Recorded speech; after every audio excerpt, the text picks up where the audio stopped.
What I've got behind me here is the all-new chassis for the Ram 3500 heavy duty. This is a 1,000 pound-feet model. There were a lot of changes to the engine. It's still architecturally the same engine that we've had before. So all the reliability, all the dependability that you've come to expect is still there, but we've made improvements. Made the block stronger. We've also reduced weight, 60-pound weight reduction. Some of the other things that we did to actually reduce weight, to come back to the graphite iron block, which I alluded to before, but that's 75% stronger. It's also lighter, and it's also quieter. So from an overall noise that you hear from the diesel, it quiets that down a little bit. We also made some of the components that were cast iron in the past that were not structural. We made those aluminum for additional weight savings. So also on the chassis, if you notice, there's some color coding on here. Blue typically is either a strength improvement or a weight reduction. Everything that is green on that chassis is for NVH. So that helps improve the NVH characteristics of the chassis.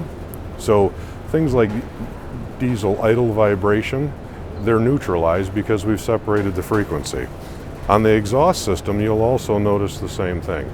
We've actually increased the frequency on those exhaust hangers to reduce exhaust drones and bending of the exhaust, which comes into the cab and you actually can hear that. So now you've got a quieter truck. In the C-pillar mount, you'll notice that that's green as well. That's a C-pillar, that's a hydro mount. And what that's basically is that helps absorb a lot of the road input so that doesn't come into the cab.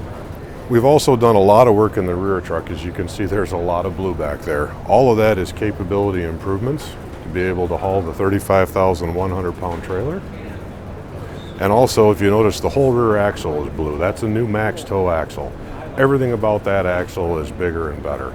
It's larger bearings, larger housing, larger axle shafts, and actually larger brake rotors. We went to a 365 millimeter brake rotor in the rear in the max toe application. It did increase the wheel bolt circle as well to be able to package those larger axle shafts. But we also made efficiency improvements within the engine to help improve fuel consumption.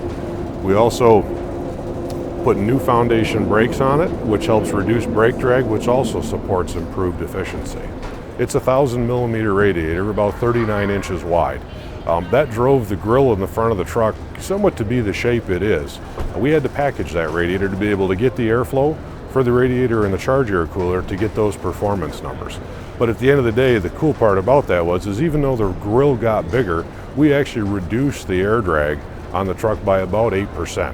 Part of that was accomplished with automatic grille shutters, which close so that the air doesn't go through the grille unless you need it, additional front end sealing, and then air dams. So we're actually able to funnel the air around the truck when you don't need that cooling, and then when you want that cooling, you can send it directly through the radiator where you want that air to be.